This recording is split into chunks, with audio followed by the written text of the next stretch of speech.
Welcome back to the SportsMax Zone. Now at stumps on day 2 of the first test between West Indies and Sri Lanka at the Sir Vivian Richards Stadium in Antigua.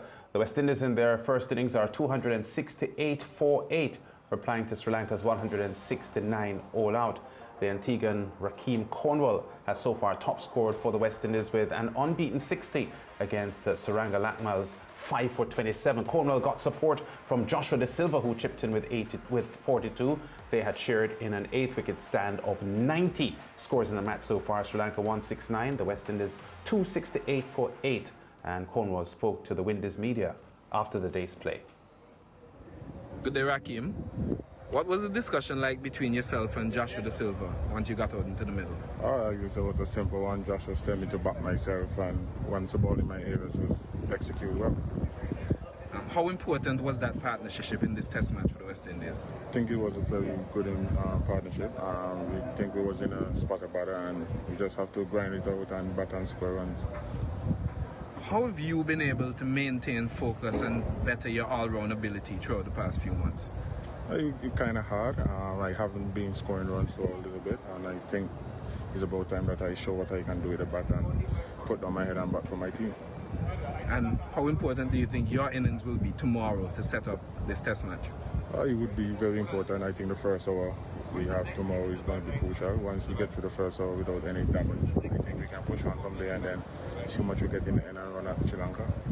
And you're the first Antiguan to score 50 here at the Sir Vivian Richards Cricket Stadium. How much does it mean to you to do that at home? It feels good to do that. I never really was thinking about that in terms of a milestone, but it's important for me to get a 50 under my belt and build my confidence going forward in my international career. Thanks, Jimbo. Good luck tomorrow. Thanks. Yeah, so Cornwall doing really, really well with it, unbeaten 60. George and Mariah coming into this test match, his batting average in tests had been single digits. We know he can bat a lot better than his numbers have shown in the past, and he delivered today what many know that he had in him before. Definitely, and at the top of the show, I spoke about the confidence that, Craig showed, giving Rakeem the opportunity. Do you realize that Darren Bravo was obviously not in the playing 11? So I feel as if, Rakeem Cornwall getting the opportunity and stepping up just shows that, they made the right decision to give him the opportunity. And that's what I've been saying from time to time. Whenever players get the opportunity, you do something, you perform in such a manner so that you keep that spot. And moving forward, we'd have a bigger pool to choose from. In life, you can't wait to celebrate your successes or temper your celebration of your successes because of what failures may come in the future. And I say that to say that there are many Antiguans now who are very happy to see how Jimbo is batting. The innings is not done, and they'll be hoping that he can get the 40 more to make it into 3 figures. But there are many who've had confidence in this man for several years now, many moons now, who've been singing his praises, talking about his virtues, who are pleased that at cricket's top level, top table, he looks as if he deserves to dine. Yeah, well, joining us now to talk about what happened in the second day today and also what happened on day 1, international cricket commentator Fazeer Mohammed. Faz, welcome to the zone. We have been talking about Rakeem Cornwall. I was making the point that he can bat, and his single-digit batting average coming into this test match wasn't a true reflection of, what he had in him. Absolutely, and I think credit to Rakeem Cornwall, because people like myself made it very clear that we didn't think he belonged in a West Indies test team. I said that a couple of years ago, and I've been proven wrong at almost every turn because of the way that he's gone about his game. And yes, you're right, because when we see him in the CPL, when you see him for the Hurricanes in the regional Super 50, he can crash it about at the top of the order and really get going. So the fact that he's barely gotten a score before today really belied the fact that he does have ability, and I think it was good to see him today. It was an important contribution, an important partnership, because if the West Indies had managed a lead of just about 25-30 runs, you never know what could happen going into a third day. It's still a situation open and ripe with possibilities, but at this stage, Sri Lanka are already looking at a lead or a deficit from their point of view, probably in excess of 100.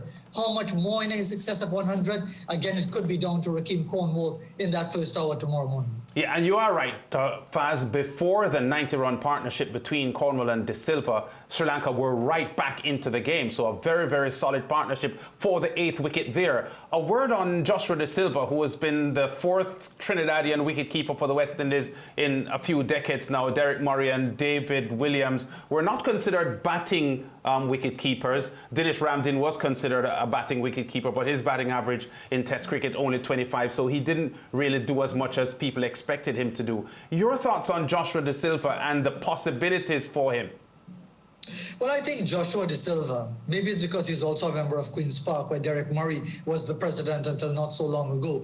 He's developing an almost sheet anchor supporting role type situation as a wicketkeeper batsman, because he's making a habit of these useful lower order partnerships. We saw that a couple of times in the first test match in Chattogram against Bangladesh, where the West Indies famously chased down that 395. He got a half century in his first test match in New Zealand, never mind as poorly as the West Indies performed.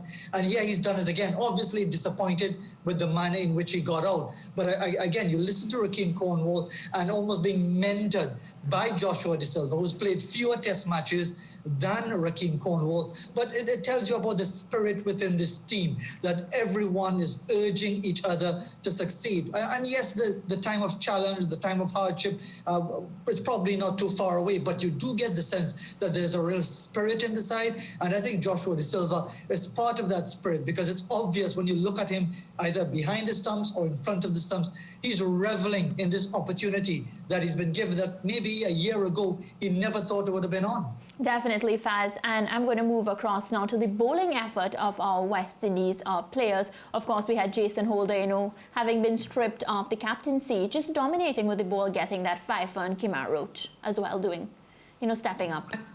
And when you look at those two bowlers, Jason Holder, Kemar Roach, and you tack on Sri Lanka's Suranga Lakmal with 5 for 45 today, excellent figures for the senior seamer in the Sri Lankan squad. Just look at how they are bowling. They're trying to do the basics right. Line and length, not getting carried away, not indulging too much in the short ball, just keeping the odd surprise here and there, but basically doing the boring things right.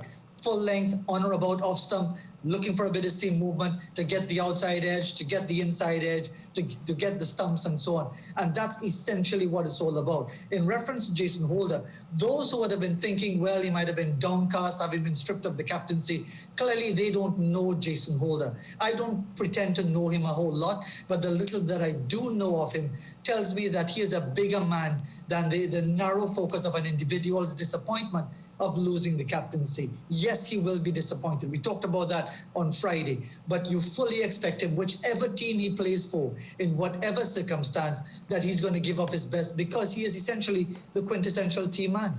Definitely. Were you surprised, though, in any way when you saw the team and no Darren Bravo? No, I wasn't surprised when I recognized that clearly the intention was, and again, I'm trying to read the selectors' minds here. Yeah. They wanted 4 frontline bowlers plus Jason Holder. Usually we would have seen over the years 3 frontline bowlers, Jason Holder and Roston Chase. There's no Roston Chase. So clearly they wanted the support of together with Holder, who's a frontline bowler in his own right, they wanted 5 frontline bowlers. And from the moment you're going with that, you're reducing one of your frontline batsmen. And let's be fair again. Never mind the fact that he scored 100 in the last one-day international. You can say, well, Shea Hope as man of the series mandated selection as well. But they obviously were recognizing the contributions of the players from those test matches in Bangladesh. So yes, it might seem harsh on Darren Bravo, but he's no doubt recognizing that this West Indies team, they've got a winning thing going, and they'd like to keep it going with the nucleus of that side from Bangladesh, not purely for not wanting to change a winning team, but because of the structure of the team for this test match. Last shot, Fazeer, as we go to break. The innings isn't done yet, but isn't it a good thing to be able to analyze the West Indies batting innings through the prism of nitpicking rather than criticism? Nitpicking for the fact that 4 batsmen have made 40 plus and only one is threatening to go on, and that's Cornwall on 60, because we're now complaining about, oh, you made 40 plus and you didn't carry on, rather than criticizing them for not getting into good double figures and beyond. Absolutely. This is a rarity in West Indies cricket, the prospect of winning 3 test matches in a row. When last did that happen? And yes, I know people will say, here you people go again, looking for faults, trying to find faults when you should be praising the team. The fact of the matter is, well, for what it's worth, whether you value the contribution or not, as analysts, you look for things where you think there can be improvements made.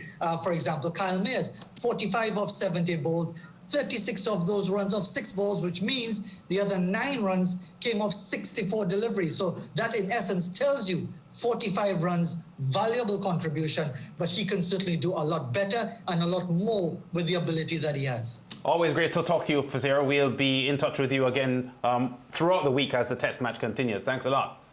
Take care. As we go to break, our WhatsApp question: how impressed were you with the bowling performance of the West Indies in the first test against Sri Lanka?